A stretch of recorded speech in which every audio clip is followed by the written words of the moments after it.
Hello दोस्तों, स्वागत है आपका हमारे नए यूट्यूब वीडियो में। आज हम आपको बताएंगे द ग्रेट ड्राइवर की स्टोरी और टाटा सफारी स्टोर में सबसे खतरनाक रात। तो चलिए शुरू करते हैं बिना कोई देर किए। आधी रात का समय था। चारों तरफ घना जंगल, मूसलाधार बारिश और पहाड़ों के बीच सुनसान सड़क। बिजली की तेज चमक के बीच एक टाटा सफारी स्टॉर्म तेज रफ्तार से आगे बढ़ रही थी। उस गाड़ी का ड्राइवर था नदीम टाइगर। इलाके में लोग उसे द ग्रेट ड्राइवर के नाम से जानते थे। उसकी ड्राइविंग इतनी शानदार थी कि मुश्किल से मुश्किल रास्ता भी उसके सामने आसान लगने लगता था।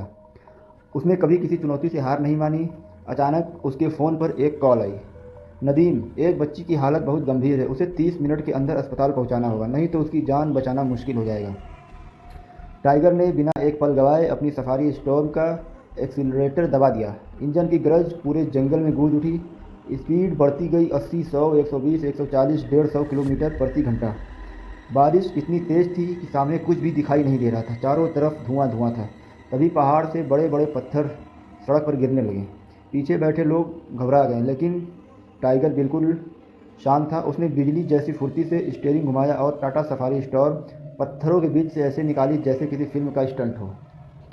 कुछ किलोमीटर आगे एक पुराना पुल दिखाई दिया। पुल का बीच वाला हिस्सा टूटा हुआ था।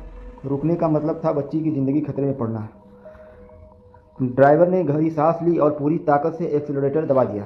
सफारी स्टॉर्म हवा में उछली। कुछ पल के लिए सबकी धड़कनें थम गई और अगले ही पल गाड़ी सुरक्षित पुल के दूसरी तरफ उतर गई। सबने राहत की सांस ली, लेकिन असली खतरा अभी बाकी था।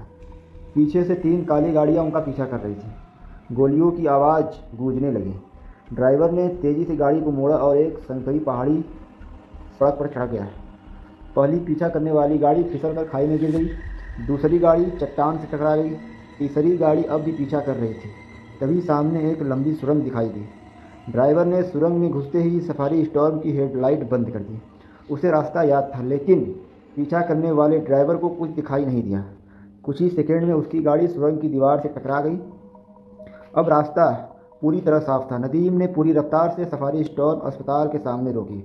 डॉक्टर तुरंत बच्ची को अंदर ले गए। कुछ देर बाद डॉक्टर बाहर आए और बोले, अगर 5 मिनट भी देर हो जाती तो हम इसे नहीं बचा पाते।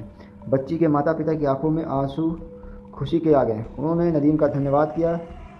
एक अच्छा ड्राइवर सिर्फ गाड़ी नहीं चलाता, वह लोगों की उम्मीदों को उनकी मंजिल तक पहुंचाता है। इतना कहकर उसने अपनी सफारी स्टार्ट की। इंजन की दमदार आवाज़ फिर गूंजी और नदीम अंधेरी रात में गायब हो गया। आज भी लोग कहते हैं, जब भी मुश्किल समय में किसी सड़क पर तेज़ रफ्तार से एक सफारी स्टॉर्म दिखाई दे, समझ लेना उसका ड्राइवर नदीम किसी की ज़िंदगी बचाने निकला है। अगर आपको हमारी कहानी पसंद आई तो इसके लिए हमारे चैनल को सब्सक्राइब करें, फॉलो करें, लाइक करें और